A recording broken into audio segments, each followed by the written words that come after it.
Welcome back to the channel Rare Coin Rarities, where your spare change might just be a hidden fortune.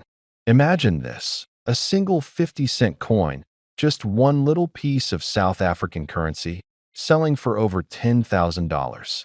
That's right, a coin that many of us would casually toss into our pockets or leave buried in a drawer is now considered one of the most coveted rarities in the world of African numismatics. But what makes the 1988 South Africa 50-center coin so special? Why are collectors scrambling for this seemingly ordinary coin? And just maybe, could you have one of these hidden away in an old jar? Stay with us, because this is more than just a coin story. It's the discovery of a lifetime, and it could change your financial future. Let's rewind the clock a little.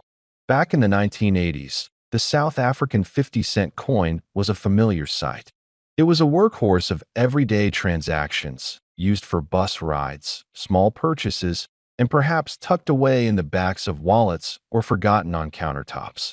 By the time 1988 rolled around, these coins were being minted in high volumes, used in circulation across the country.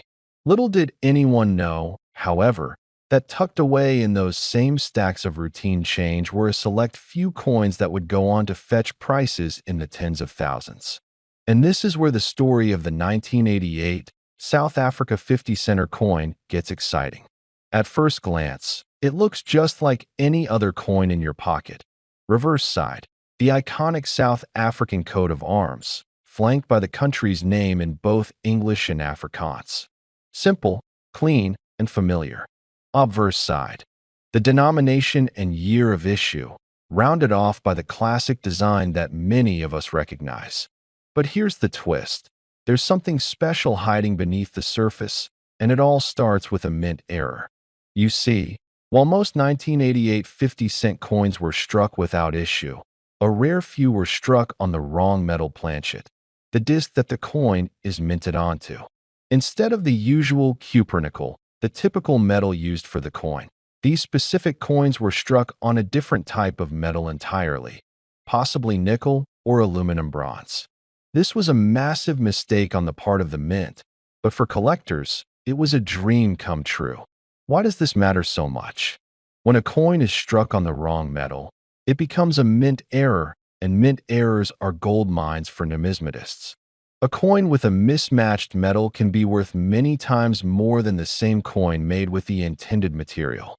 For the 1988 South Africa 50-center, this error created a collectible so rare it sent shockwaves through the numismatic community. But that's not all. The magic of this coin doesn't end with the metal mistake.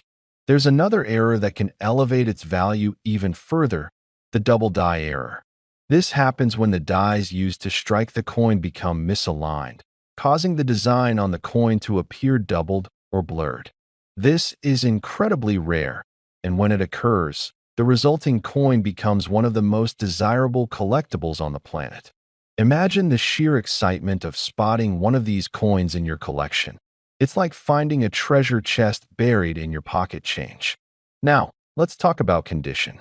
Just as important as the error itself is the state of the coin.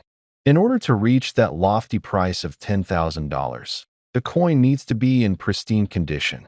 We're talking about a coin that is graded MS66 or higher, which means it's nearly flawless. No scratches, no wear, no discoloration. For a coin that was originally used as everyday currency, finding one in such mint condition is a rare stroke of luck.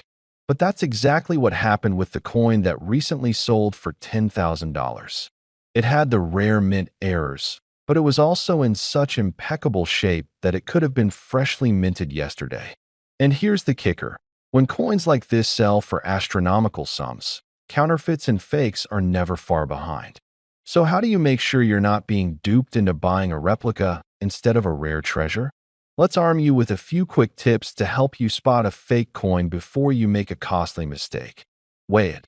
A normal 1988 South Africa 50-center coin weighs about 5.7 grams.